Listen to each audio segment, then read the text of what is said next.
అందరికీ నమస్కారం. Welcome to Telugu world. మానవాళితో సహా కోట్ల కొలది జీవరాశులు జీవిస్తున్న ఈ భూగ్రహానికి ముప్పు పొంచి ఉందని గతేడాది డిసెంబర్లో నాసా ఓ సంచలన ప్రకటన చేసింది. ఇక ఆ గ్రహశకలం అనేది భూమిని ఢీకొట్టేందుకు దూసుకొస్తుందని, అది గనక ఒకవేళ భూమిని ఢీకొంటే గనక ఒక 500 బాంబులు పడినంత విధ్వంసం అనేది సృష్టిస్తుందని చెప్పారు.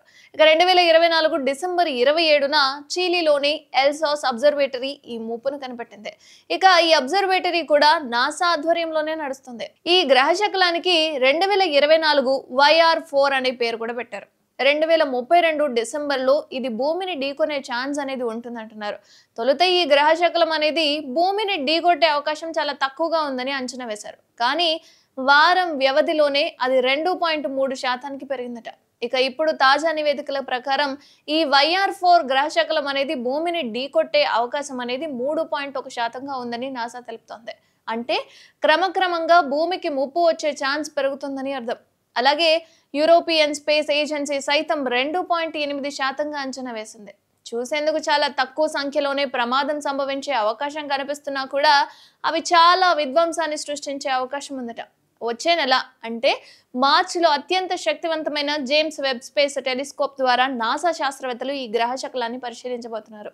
ఇక ఈ పరిశీలనలో గ్రహశకలం పరిమాణం ఎంత ఉంది, దాని వేగంపై మరింత ఖచ్చితమైన సమాచారం అయితే లభించబోతుంది. ఇక ప్రమాదం ఎంత ఉంది అన్నది కూడా తెలుస్తుంది. ఇక ఒకవేళ 2024 YR4 అనేది భూమిని ఢీకొంటే ఫలితాలు విపత్కరంగా ఉంటాయి.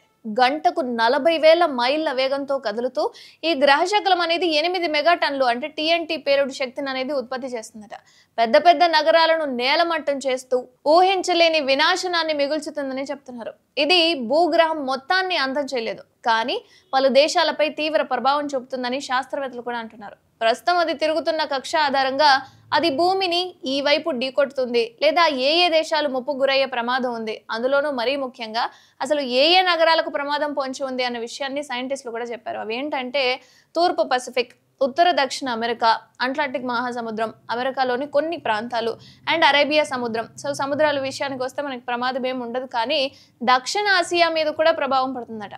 ఇక దక్షిణాసియాలో ఉన్న మన ఇండియా మీద కూడా గ్రహశాల ప్రభావం అనేది చూపిస్తుందని చెప్తున్నారు. కాబట్టి ఇండియాలో ఉన్న ప్లేసులు కూడా ముంబై అండ్ కోల్కతా నగరాలతో పాటు బంగ్లాదేశ్లోని ఢాకాపై ఈ గ్రహశకలం సృష్టించే విధ్వంస ప్రభావం అనేది ఉంటుందని చెప్తున్నారు. అంటే దానికి సంబంధించిన ముక్కలు ఏమైనా పడి ఉండొచ్చు, లేదా దాదాపు 110 మిలియన్లకు పైగా ప్రజలు ప్రాణాలు కోల్పోయే అవకాశం కూడా ఉందట.